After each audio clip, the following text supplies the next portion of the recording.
Ladies and gentlemen of the press, we welcome you again. Good morning.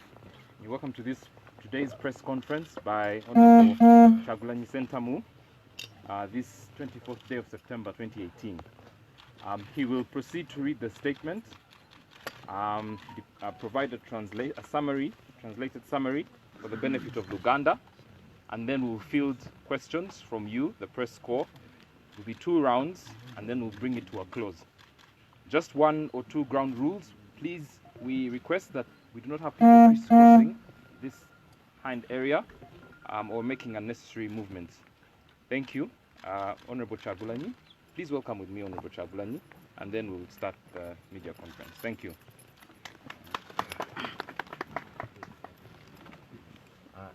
Thank you, ladies and gentlemen.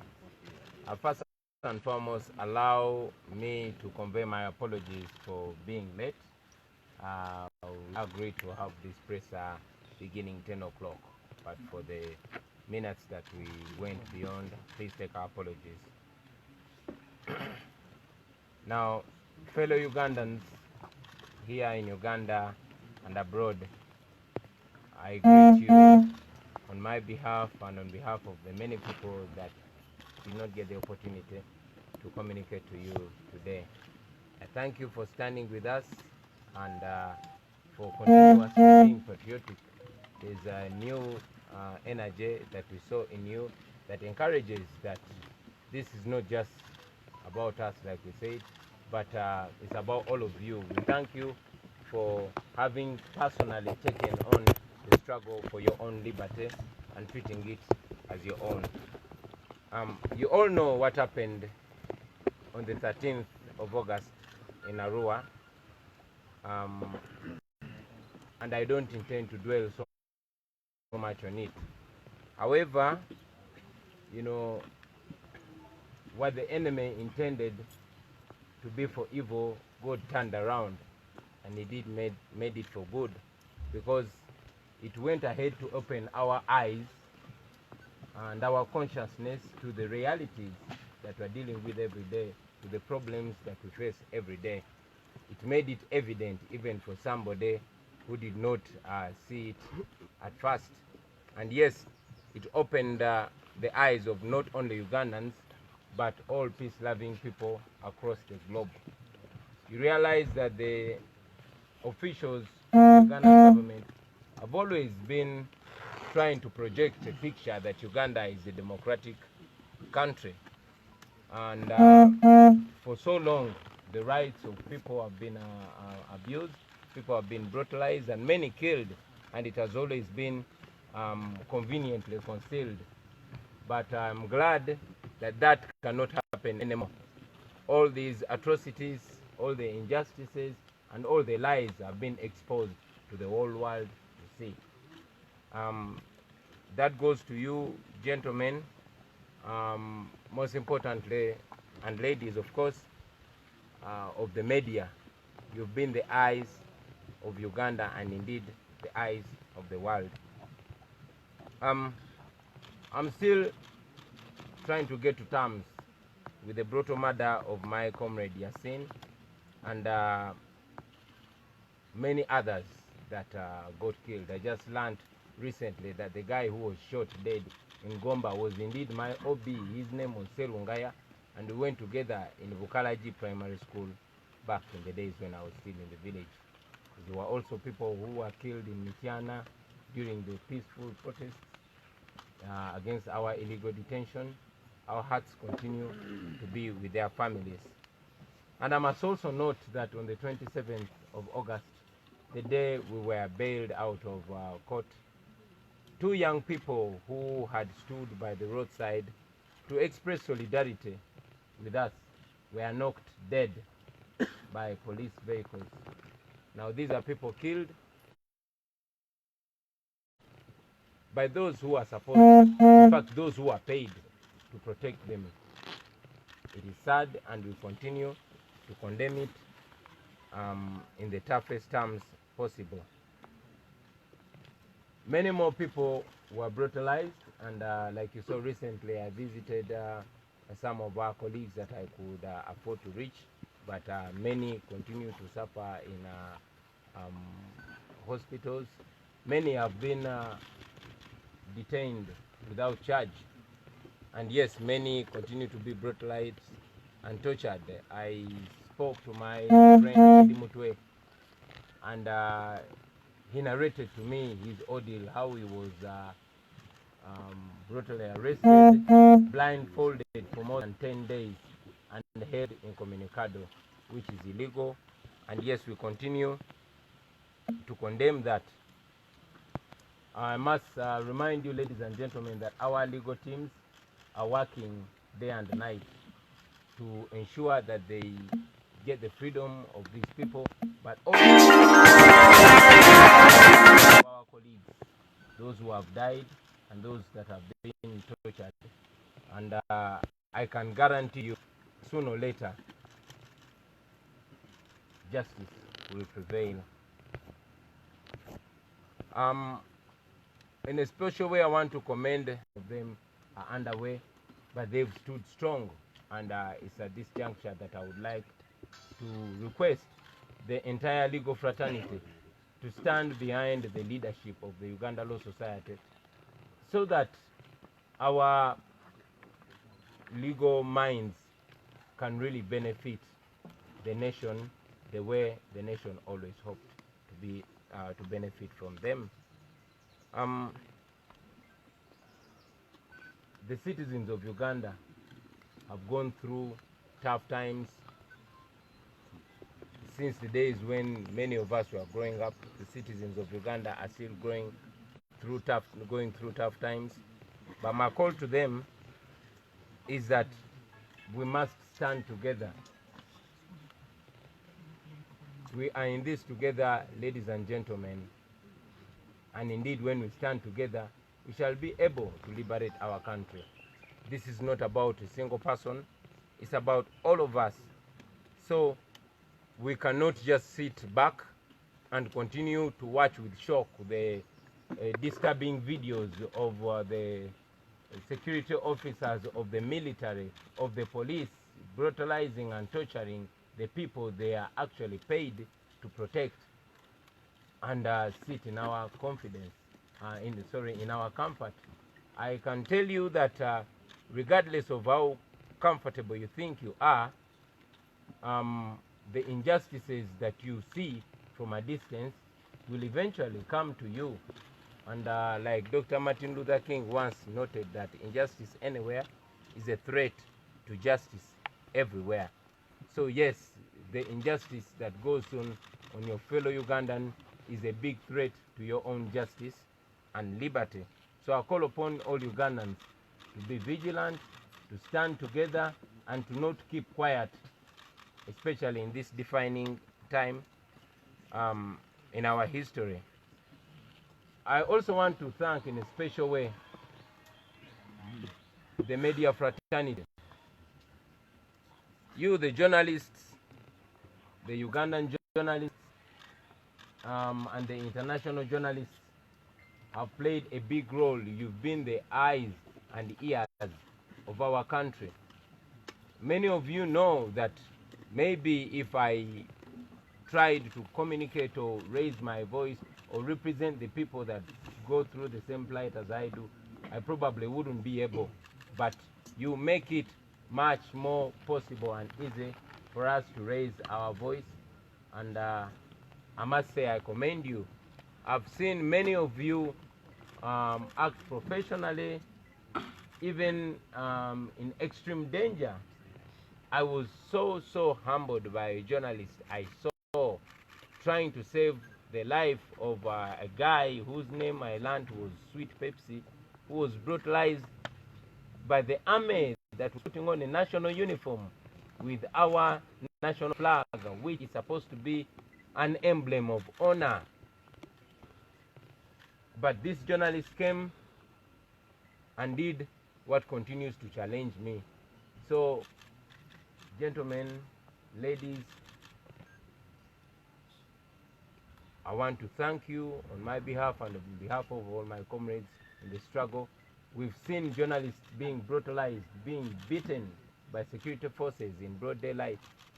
I want to tell you, brothers and sisters, that we are together in this. And yes, I will remind you that one of our core objectives is to restore media freedom so that you can practice your call in an atmosphere where you don't have to fear for your life, where you don't have to be beaten for being a journalist. I'm sure that is not what you envisioned when you went to School of Journalism. You want to be able to tell the story without fear. So we are standing together, ladies and gentlemen, and I can tell you that for as sure as God exists, we shall overcome.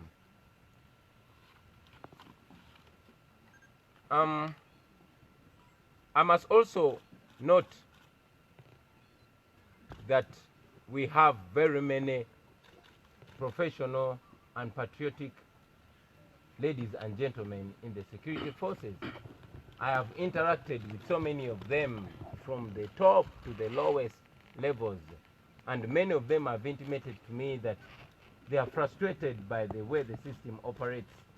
They don't want to continuously be a shame to the uniform they put on. They put on our uniform, they wear our badge, and they want it to be a national badge of honor, not a badge of criticism. So much as many of them are being pushed to brutalize the innocent citizens, much as many of them are continuously forced to do what they don't believe in, I want to commend those ones that continue to stand by the values that they were trained with, and I want to continuously call upon them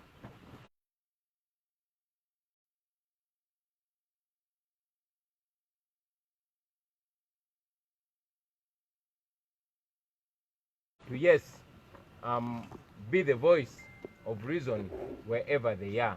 And to those brothers and sisters in uniform, I want to remind you that you are Ugandans before and after you are a security officer. Before you put on that uniform, you are a Ugandan, and after you remove that uniform, you are a Ugandan still. So you are a Ugandan first and a Ugandan after, before that. Do not take illegal, positions in defense of the regime. You suppose to stand with the citizens of Uganda. You swore to protect and defend the citizens of Uganda. So please stand at the right side, stand on the right side of history. And I also challenge you to go through history and see the people that behaved the way you behave. And fast forward, you'll see what I'm trying to mean. So please do not be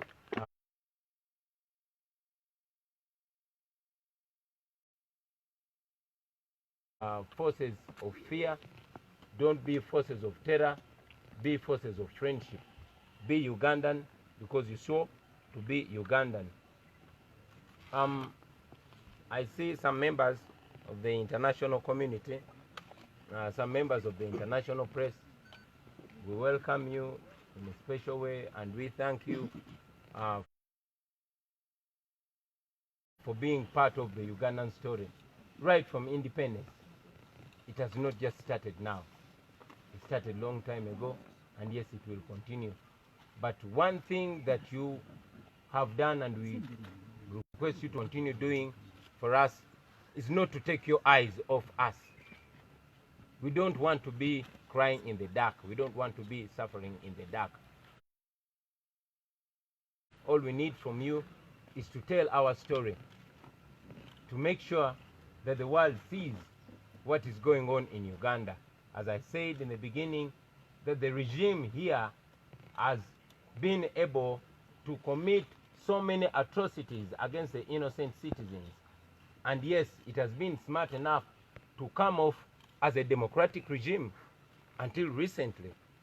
So the more you keep your eyes on us, the more you keep your cameras on us, is the more this regime is going to be exposed, whether it is good or bad. So please project our good, and yes, project the challenges that we have.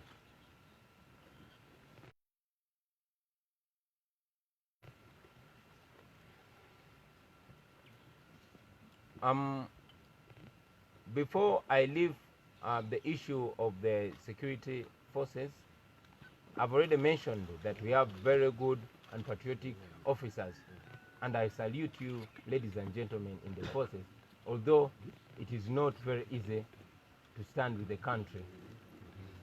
But allow me, for those who are professional, and yes, for those that are continuously used to brutalize the Ugandans and step on their freedoms, I want to repeat our message to you.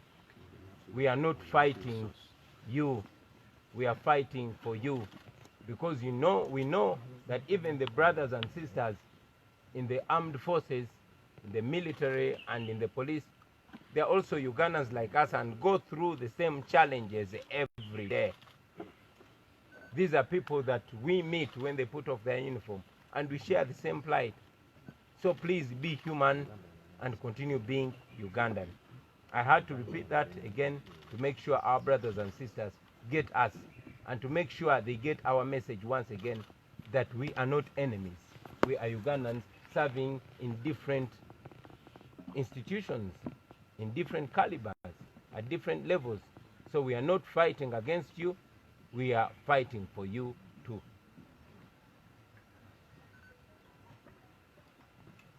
Now,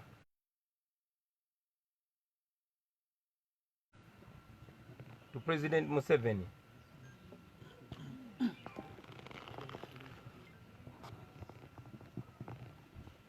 I want to know what you feel when you treat your people like this, Mr. President. How does it feel to continuously keep your boot on the necks of your people? Many times you've reminded us that you are our grandfather, you are our Jaja. But the way we are being treated, the way we are being brutalized, does not reflect what I know of a grandfather or a grandparent. Many of my contemporaries who I spoke to have actually given me the same story that I experienced when I was growing up. Grandparents are people we always run to for protection, for love, for care. Just yesterday when my grandmother visited me, and for the record, I was blocked from visiting my grandmother the day I came back to the country. She actually had thought I was dead. So when she came and visited me, she carried me. She's very old and very weak, but she carried me on her lap. She patted me, she hugged me. She even tried to lift me, though she can't. And she prayed with me. So, Mr. President, I think that is how a grandparent should be treating grandchildren. We are children, indeed grandchildren of Uganda, who also have a brain and have a voice. So I believe that a grandparent should not be brutalizing and framing grandchildren every time they try to raise their voice or every time they have a different opinion. We want to learn from our elders. We want to learn from you, Mr. President. But what is coming from you is not what we would be glad to learn. I've read many communications from you, Mr. President, ever since the events in Arua. And yes, I've watched the numerous press